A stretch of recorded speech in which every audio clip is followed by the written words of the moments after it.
Okay? This morning, June 28th, 2026, CNN is running one story. BBC is running one story.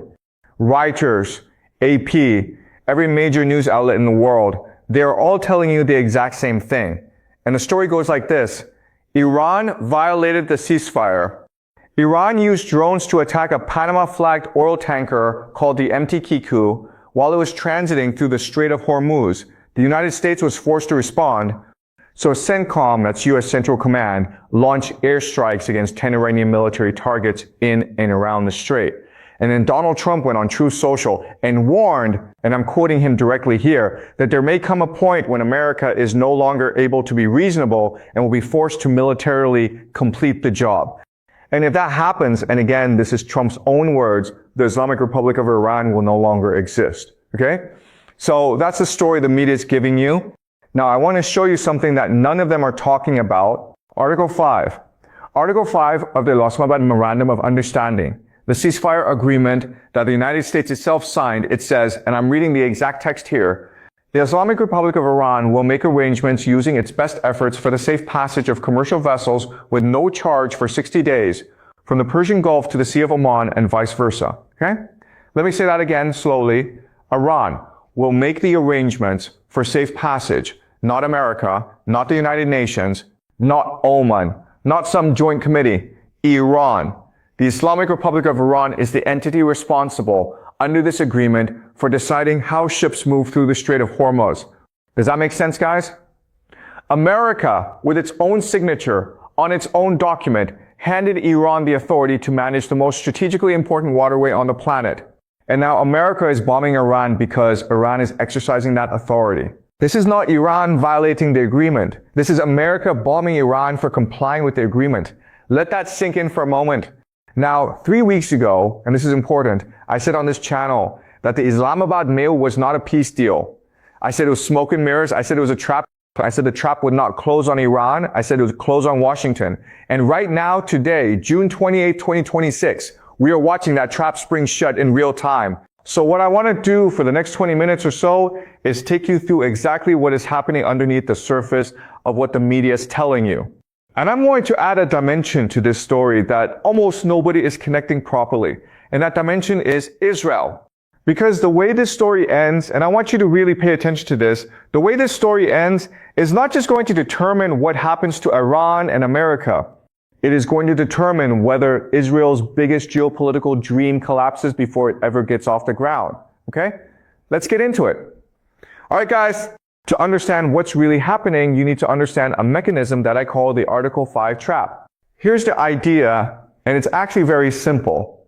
When a superpower signs an agreement without reading it carefully, or worse, signs it knowing full well what it says, but betting the other side won't dare enforce it, then that piece of paper becomes the most dangerous weapon that can be used against them. Okay? The document becomes the weapon. Now, let me break down what Article 5 actually says, because the details matter enormously here. The text says Iran will make arrangements for safe passage. That phrase, make arrangements, is legal language for Iran is the administrative authority. Iran decides the logistics. Iran determines which vessels go through, by which route, and under whose supervision. There's no mention of America having any coordinating role. There's no mention of America having any say in which corridor ships use. The text then says Iran will conduct dialogue with the Sultanate of Oman to define future maritime administration in the Strait. Oman, not America. Oman and Iran together.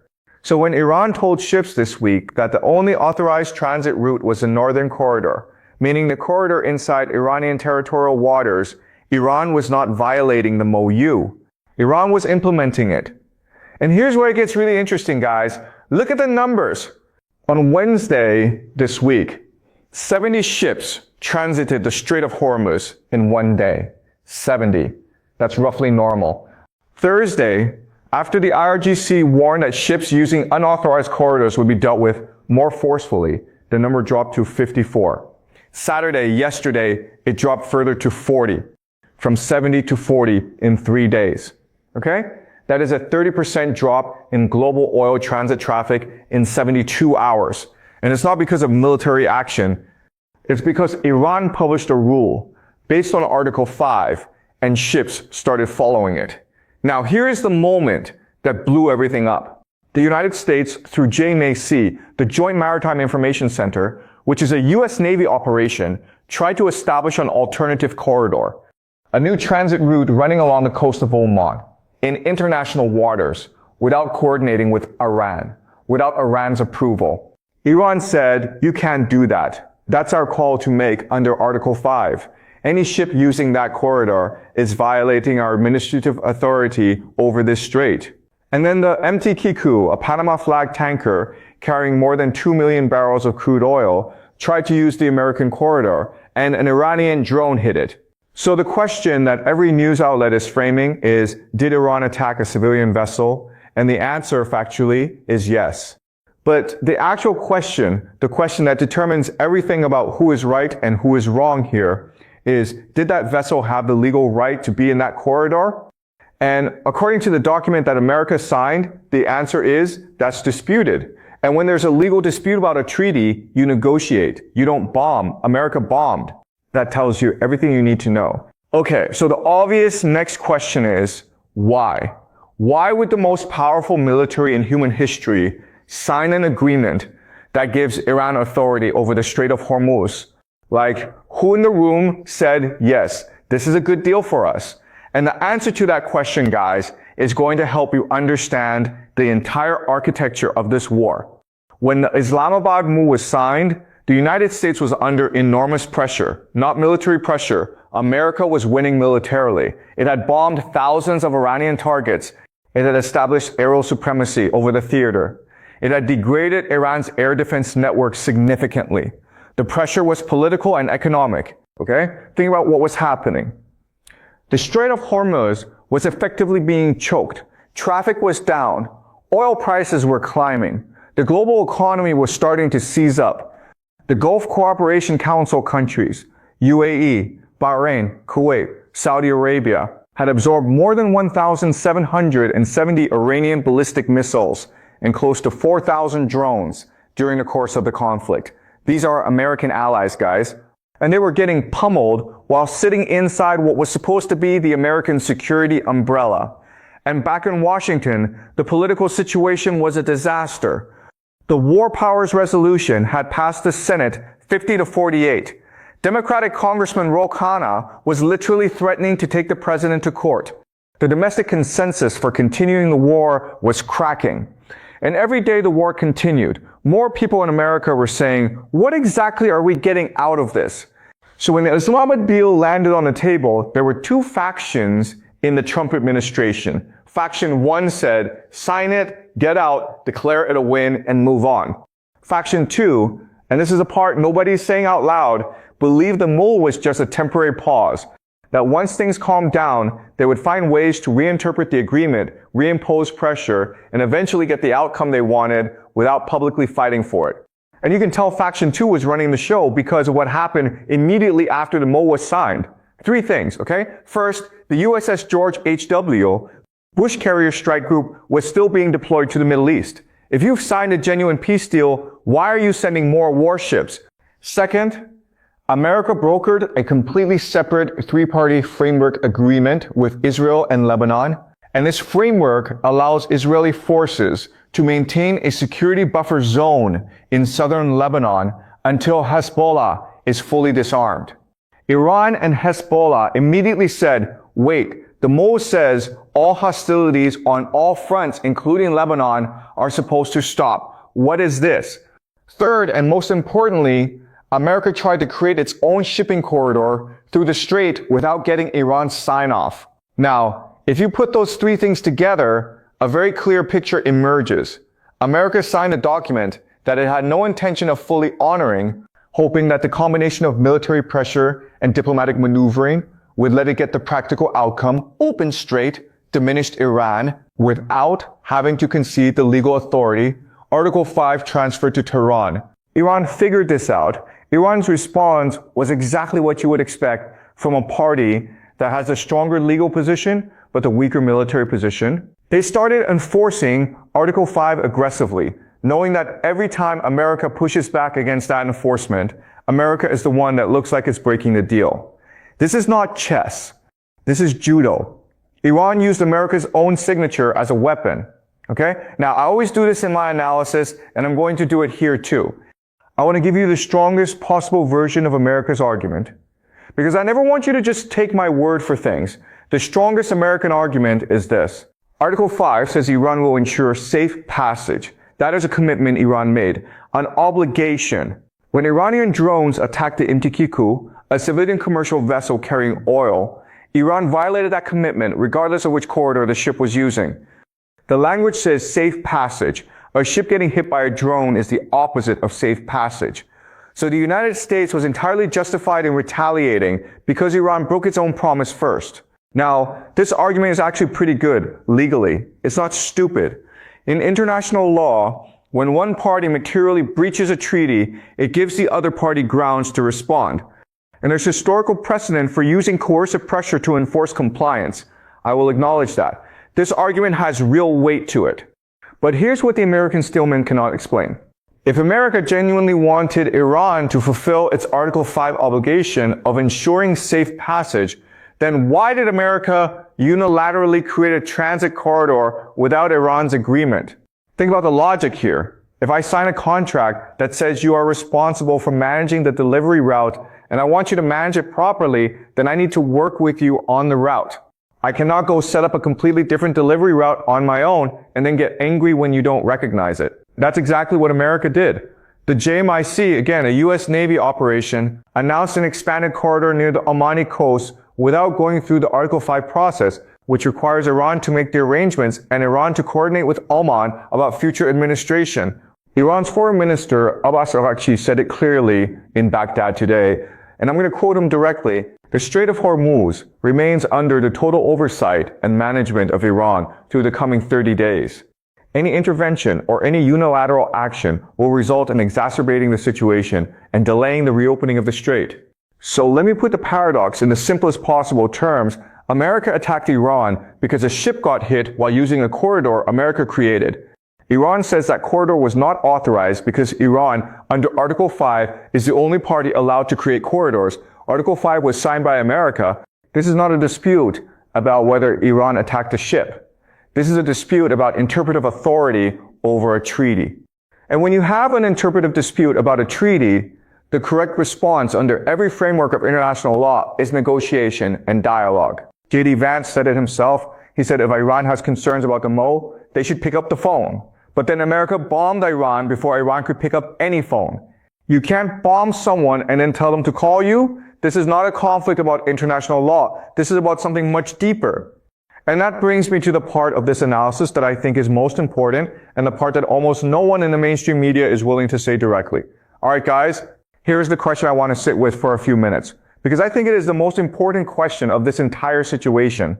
If America knows, or at least if the lawyers in the room know, that Article 5 creates real legal ambiguity here, if they know that bombing Iran might actually be making America look like the party in breach of the agreement, if they know the world is watching and a lot of people are going to say America is the aggressor here, then why can't they stop? And I want to give you two answers to that question. Two frameworks to help explain something that from the outside looks completely irrational. I call these two frameworks together the ontological spiral. Let me explain what that means. There's a concept in international relations theory called ontological security.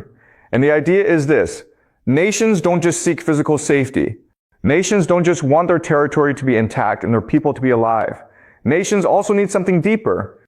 They need their sense of who they are, their identity narrative, to remain stable and coherent. Now, for the United States of America, that identity narrative has been consistent for more than 70 years. And the narrative goes like this. We are the guarantors of the global order. We are the force that keeps international trade flowing. We are the power that ensures freedom of navigation. When goods move around the world safely, when oil gets from the Gulf to Asia, that's because we are here. The Strait of Hormuz is the centerpiece of that narrative. 20% of the world's oil supply goes through that strait.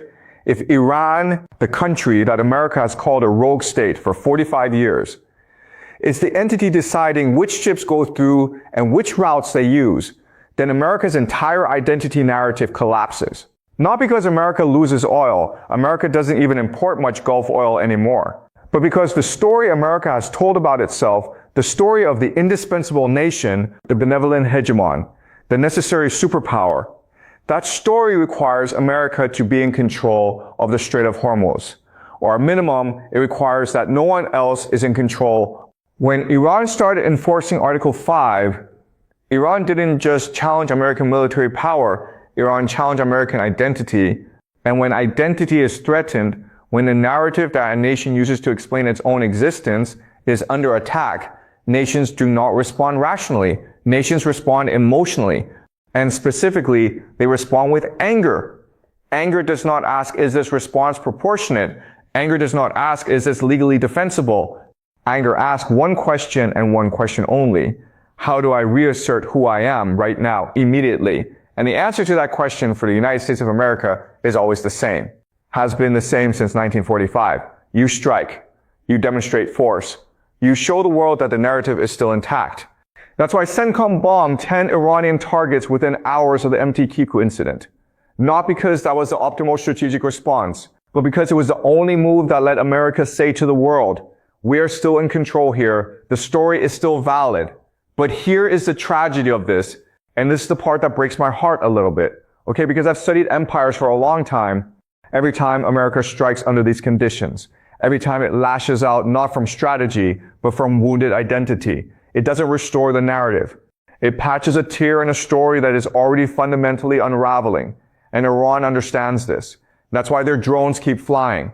Because every American strike is evidence that Iran has successfully gone inside America's psychological architecture. Now let me add the second framework, because the ontological security piece explains why America acts emotionally.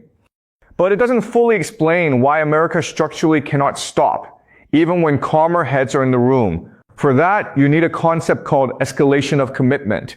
Some of you might know this as the sunk cost fallacy. Here's the idea. When you have invested enormous resources into a decision, money, time, reputation, you become psychologically incapable of admitting that the decision was wrong.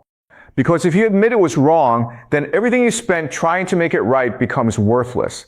And that is an intolerable psychological position. Look at what America has already spent on this war. Tens of billions of dollars in military operations, significant degradation of its strategic weapons stockpiles, its reputation with Gulf allies who watched American bases fail to protect them while absorbing nearly 4,000 Iranian drone strikes, its credibility with its own Congress, which passed the War Powers Resolution to force Trump to stop, its reputation in the global press, where outlets from Foreign Policy to The Atlantic to The Independent all published pieces saying America effectively lost this war. And then there are the memes, guys. I know we're supposed to be serious analysts here, but the memes matter politically. Taco, Trump always chickens out. Nacho, not a chance Hormuz opens. These are not just jokes. These became political shorthand for the idea that the most powerful military in history couldn't open a strait that is 33 kilometers wide. Some people can swim 33 kilometers, okay? And the American military couldn't open it. Now, imagine you are Donald Trump. Imagine you are sitting in the White House on June 28, 2026, and someone tells you, Mr. President, to honor the mode correctly, we need to acknowledge that Iran has Article 5 authority over the corridor. We need to coordinate with Tehran on the transit routes. What that effectively means is everything we did in this war, every bomb, every aircraft carrier, every threat, every sacrifice was for nothing. Because Iran still controls the strait. Because the agreement we signed gives them that control. There's not a politician in America, and certainly not Donald Trump, who can accept that conclusion publicly. Because accepting it means the whole enterprise was a mistake. And the bigger the sunk cost, the more emotionally and politically impossible it becomes to walk away from the mistake. So instead of stopping, you escalate. Every new airstrike is a psychological attempt to justify the previous airstrikes. Every new threat is an attempt to make the whole narrative coherent again. And every escalation creates new sunk costs, which makes the next de-escalation even harder. This is the ontological spiral. Wounded identity produces anger. Anger produces escalation. Escalation produces sunk costs. Sunk costs make stopping psychologically unbearable. Stopping becomes more frightening than continuing. And so the escalation continues, an identity wound deepens, and the spiral tightens. America is not bombing Iran because it has a good strategy for winning. America is bombing Iran because stopping feels worse than going on. And I want you to really understand this, guys, because this is not a criticism unique to America. This is a pattern that empires have followed throughout all of human history. The Roman Republic did it. The Ottoman Empire did it. The British Empire did it. You get into a conflict where your identity is on the line, and you cannot stop even when every rational calculation says you should. The spiral takes over. The only question is, how long before the spiral exhausts itself? Okay? Now, I want to add a layer to this analysis that I think makes everything much more significant. And this is a layer that almost no major news outlet is connecting properly to the rest of the story. While America and Iran are locked in this drone and airstrike back and forth over the meaning of Article 5, while the ontological spiral is doing its work on Washington, there's a country sitting outside the room, watching and experiencing something that I can only describe as a slow-motion realization of betrayal. That country is Israel. Let me give you some numbers here, because the numbers are extraordinary. A recent poll in Israel found that 92.1% of Israelis, and this includes Jewish and Arab Israelis, agree that Iran was the main beneficiary of the Islamabad milieu. 92%, that is not a controversial position in Israel. That is a national consensus. 86% of Israelis have a negative view of the agreement itself. These are America's closest allies in the region. These are the people whose military flew alongside American B-2 bombers for months. These are the people who Pete Hegseth, the U.S. Secretary of War, called a steadfast partner with unmatched skill in battle back in March. And 86% of them think the agreement that ended the war their American partner dragged them into is a disaster. Now here's what happened between March and June that explains how we got here. Iran did not collapse. Okay? That's the starting point for everything. The plan, and there was a plan, even if it was never formally announced, the plan was that a combination of American air power and Israeli intelligence would degrade the Iranian regime to the point of either collapse or total capitulation. And then Israel would be the dominant regional power with no serious adversary left standing. I've talked about this before. Some people call it the Greater Israel Project. I call it Pax Americana. The idea that Israel becomes the organizing center of a new Middle Eastern order. But Iran did not collapse. Iran took extraordinary damage, yes. Iran lost its air defense networks, much of its conventional military infrastructure. Its supreme leader died in an airstrike in February, but the Islamic Republic did not fall. The URGC did not surrender. The Mosaic Defense, the decentralized military structure where every province operates its own cells independently, that held. And so America needed a deal. And to get that deal, America needed to give Iran something meaningful. And what Iran wanted, what Iran had been fighting for, was authority over the Strait of Hormuz. So that's what Article 5 gave them. And here's the thing, guys. To get that deal, America sat down with Iran in Islamabad. And at that table, there were representatives from the United States. There were representatives from Iran. There were representatives from Qatar. There were representatives from Pakistan. Israel had no seat at the table. Not one. Zero. The very country that had fought this war as America's frontline partner, the country that had absorbed the political and diplomatic costs of being seen as the instigator of the conflict, was excluded from the negotiations that determined the outcome. And to make it worse, Qatar, which Israel views as a sympathizer of Hamas, was a key mediator. Pakistan, which has no diplomatic relations with Israel, was the host country. These are the parties that shaped the final text. Israel's ambassador to Washington said it directly. He said he needed clarity about American policy. He said the premise of the Israeli-Lebanese talks that were happening in Washington was that Iran is not involved, but now there's a deconfliction mechanism that explicitly includes Iran. And he said Iran's role is not to restrain Hezbollah. Iran's role is to get out of Lebanon. He was saying, I don't know what deal you just made, and I don't think it's what we agreed to. That is diplomatic language for we were betrayed. And then J.D. Vance, The Vice President of the United States responded to Israeli criticism of the mole by saying Israel needs to wake up and smell the reality of the situation that country is in. Let that sit for a second. The Vice President of the United States told America's closest Middle Eastern ally to wake up and smell the reality. That is not the language of an alliance. That is the language of a patron who has decided he doesn't need the client anymore. Okay? And this is where I want to zoom out, because I think what we're watching here is something much larger than a fight about a shipping corridor or even the terms of a ceasefire agreement. For decades, and I've talked about this in previous lectures, there has been a strategic vision operating underneath the surface of American Middle Eastern policy. The vision roughly goes like this. Systematically dismantle the regional powers that could challenge Israeli dominance. Iraq, done. Libya, done. Syria, done. And finally, Iran, the last serious challenger standing. If Iran is broken, Israel becomes the undisputed regional hegemon, the anchor of a new Middle Eastern order underwritten by American military power, American intelligence, and Israeli operational capability. That's what Pax Judaica looks like in practice. But here's what's happening right now. Iran is not broken. America signed an agreement that hands Iran authority over Hormuz. America excluded Israel from the negotiations that shaped the terms of the peace. J.D. Vance is telling Israel to wake up. And 92% of Israelis believe the war ended with Iran winning.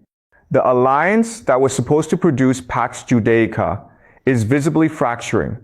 Not because anyone fundamentally changed their intentions, but because America and Israel have arrived at a point in this war where their interests diverge sharply. Israel needs Iran defeated completely, not paused, not managed, defeated. America needs to get out before the domestic political cost becomes unmanageable. You cannot have both of those things. When you can't have both, you make a choice. And America has made its choice. It chose itself, and the question that will define the next decade of Middle Eastern politics is whether Israel can sustain its strategic position without the full and unambiguous backing of the United States. Because the framework agreement on Lebanon, whatever Netanyahu calls it publicly, does not replace what was lost when Israel was excluded from Islamabad.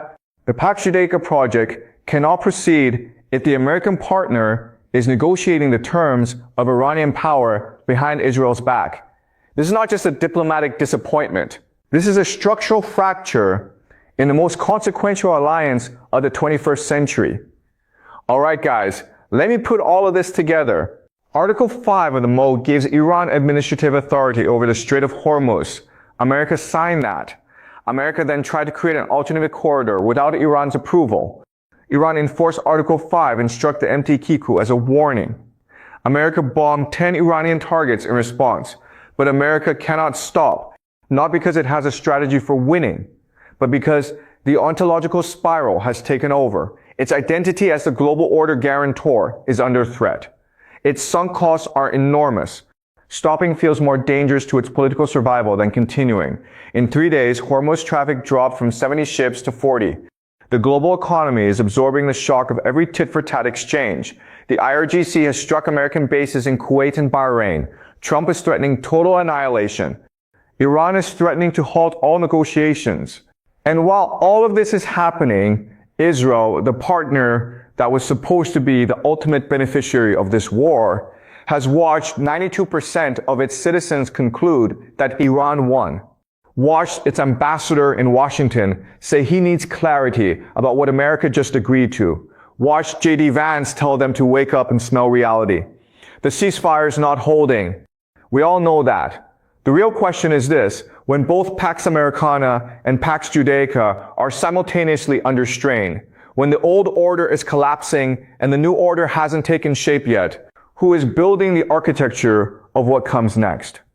Okay, here's what I want you to watch specifically in the next 2 to 3 days. First, watch which corridor the next ship is using when Iran attacks it, if there's another attack. If Iran strikes a vessel using America's Oman corridor, that's Iran continuing to enforce Article 5 authority. That tells you Iran is confident in its legal position and is doubling down. If Iran strikes a vessel using Iran's own authorized northern route, that's a completely different signal. That means Iran is actually escalating beyond the mold framework, and the situation is far more dangerous. Second, watch Israel. Specifically, watch whether Israel uses the Lebanon Framework Agreement to launch new strikes in southern Lebanon, while the US-Iran MO is still supposedly in effect. Netanyahu has already publicly said the framework gives Israel the right to stay in Lebanon indefinitely until Hezbollah disarms. If Israel acts on that interpretation aggressively, especially in ways that Iran says violate the MO's Lebanon clauses, then the entire structure of the ceasefire collapses. And more importantly, it will tell you that Israel has decided to act independently of American diplomatic coordination, that the Pax Judaica strategy is now being pursued without American cover. Third, watch what happens with the Gulf states, specifically Saudi Arabia, UAE, and Qatar.